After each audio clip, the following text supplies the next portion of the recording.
नमस्कार। आकाशवाणी देहरादून से प्रस्तुत है प्रादेशिक समाचार।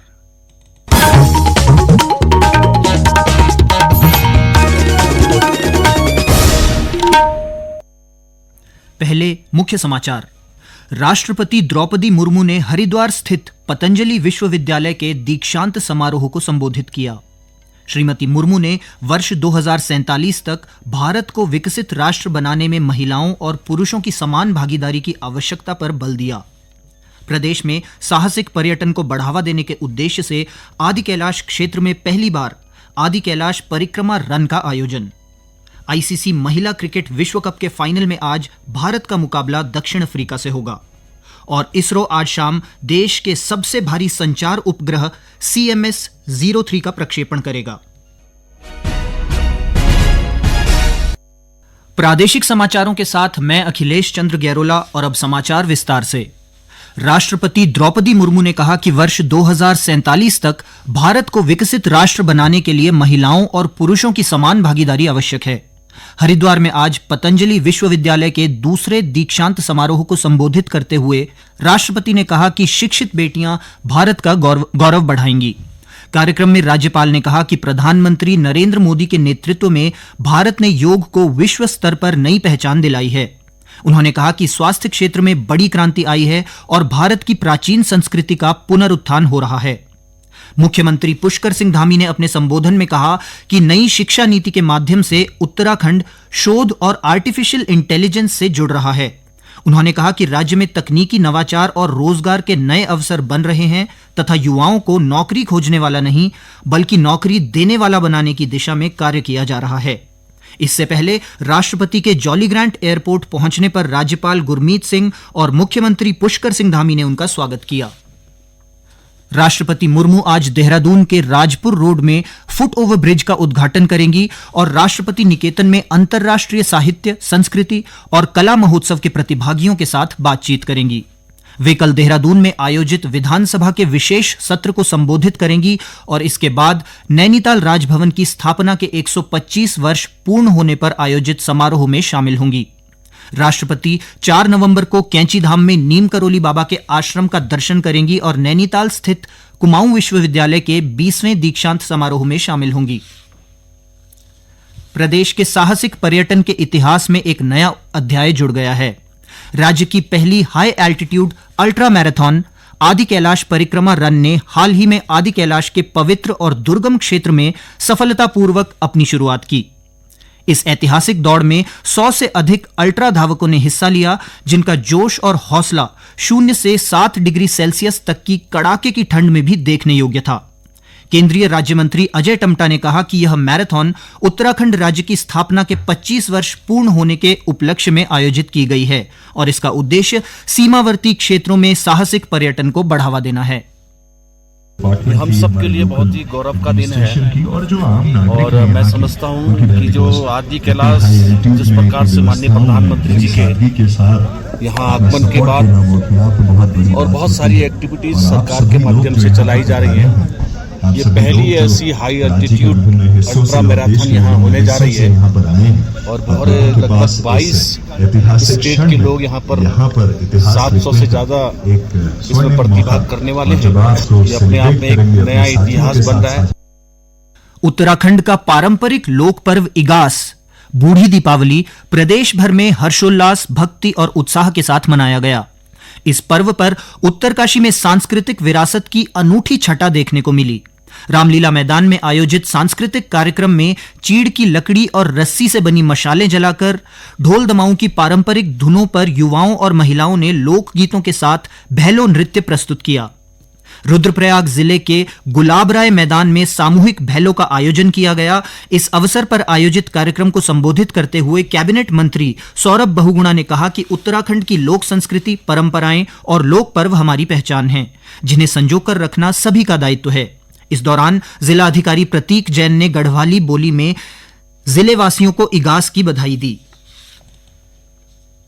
ये समाचार आकाशवाणी के देहरादून केंद्र से प्रसारित किए जा रहे हैं। ताजा समाचार के लिए आप हमारे सोशल मीडिया एक्स व Facebook page Akashvani news Uttarakhand को फॉलो कर सकते हैं। साथ ही ये समाचार हमारे YouTube channel Akashvani news Uttarakhand पर भी उपलब्ध हैं। उत्तराखंड राज्य स्थापना के 25 वर्ष पूर्ण होने के उपलक्ष्य में चंपावत जिले में रजत जयंती समारोह के तहत बड़े स्तर पर स्वच्छता अभियान और वरिष्ठ जनों के सम्मान कार्यक्रम का आयोजन किया गया। जिले के सभी नगर पालिका, नगर पंचायतों, ग्राम व न्याय पंचायतों में आमजन की सहभागिता के साथ स्वच्छता अभियान चलाया गया और एक पेड़ मां के नाम के तहत वृक्षारोपण भी किया गया। टनकपुर, बनबसा, चंपावत और लोहाघाट नगर पालिका क्षेत्रों तथा डिप्टेश्वर मंदिर परिसर में स्थानीय नागरिकों, अधिकारियों, कर्मचारियों और पर्यावरण मित्रों ने मिलकर कुंतलों कचरा एकत्र कर उसका निस्तारण किया। लोहाघाट नगर पालिका के अधिशासी अधिकारी सौरव नेगी ने बताया कि राज्य स्थापना दिवस के रजत जयंती कार्यक्रमों के तहत 1 से 11 नवंबर तक विभिन्न कार्यक्रम आयोजित किए जा रहे हैं। हमारी राज्य स्थापना को 25 साल पूरे हो रहे हैं, रजत जयंती मनाई जा रही है। उस उपलक्ष्य पे आज 1 नवंबर से 11 नवंबर तक कार्यक्रम चालू किए जा रहे हैं, जिसके क्रम में हमने नगर पालिका की तरफ से, नगर पालिका लोहाघाट की तरफ से आज सार्किटोला वार्ड में स्वच्छता आवास के आसपास स्वच्छता कार्यक्रम चलाया था, जिसमें हमने माननीय जनप्रतिनिधियों को भी सम्मिलित किया और आगे भी जितने भी कार्यक्रम चलाए जा रहे हैं उनको भी सफलतापूर्वक संचालित किया जाएगा। राज्य स्थापना दिवस के उपलक्ष्य में ऊधम सिंह नगर जिला युवा कल्याण विभाग 2 दिवसीय युवा महोत्सव का आयोजन कर रहा है। जिला युवा कल्याण अधिकारी BS रावत ने बताया कि जिले के सभी 7 ब्लॉकों के विभिन्न विद्यालयों के 15 से 29 वर्ष आयु वर्ग के विद्यार्थियों ने पंजीकरण के माध्यम से विभिन्न प्रतियोगिताओं में भाग लिया है।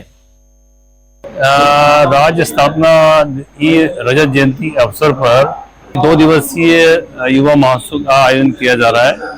आज इसमें 3 इवेंट होंगे, जिसमें लोक नृत्य और लोक गीत और भाषण जो चल रहे हैं। इसमें सभी विकास खंडों के, हमारे 7 विकास खंड के प्रतिभागी भाग ले रहे हैं। इसमें हमने ऑनलाइन और ऑफलाइन पंजीकरण कराया था ब्लॉकों में, हमारे जो क्षेत्रीय युवा कल्याण अधिकारी हैं उनके माध्यम से।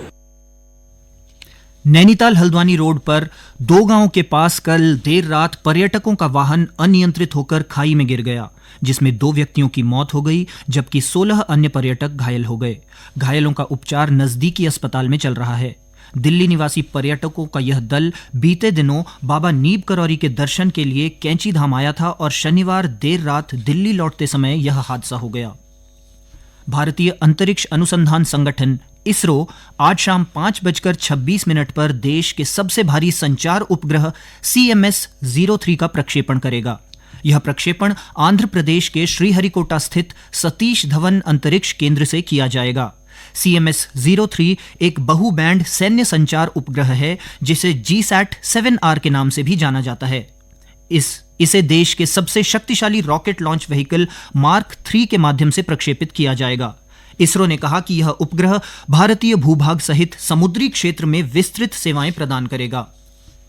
ICC महिला क्रिकेट विश्व कप के फाइनल में आज भारत का मुकाबला दक्षिण अफ्रीका से होगा। मैच नवी मुंबई के DY पाटिल स्टेडियम में दोपहर बाद 3 बजे शुरू होगा। भारत ने सेमीफाइनल में ऑस्ट्रेलिया को 5 विकेट से हराकर फाइनल में प्रवेश किया था। दक्षिण अफ्रीका ने इंग्लैंड को 125 रन से हराकर खिताबी मुकाबले में जगह बनाई थी। दोनों टीमें अभी तक विश्व कप खिताब नहीं जीत सकी हैं। भारतीय टीम तीसरी बार विश्व कप का फाइनल खेलेगी, जबकि दक्षिण अफ्रीका का यह पहला विश्व कप फाइनल है। वहीं पुरुष मुकाबले में भारत और ऑस्ट्रेलिया के बीच तीसरा T20 अंतर्राष्ट्रीय क्रिकेट मैच आज होबार्ट में खेला जाएगा। मैच भारतीय समयानुसार दोपहर बाद 1:45 से शुरू होगा। 5 मैच की श्रृंखला में ऑस्ट्रेलिया 1-0 से आगे है। मेलबर्न में दूसरे T20 मैच में भारत को हार का सामना करना पड़ा था। और अंत में मुख्य समाचार एक बार फिर।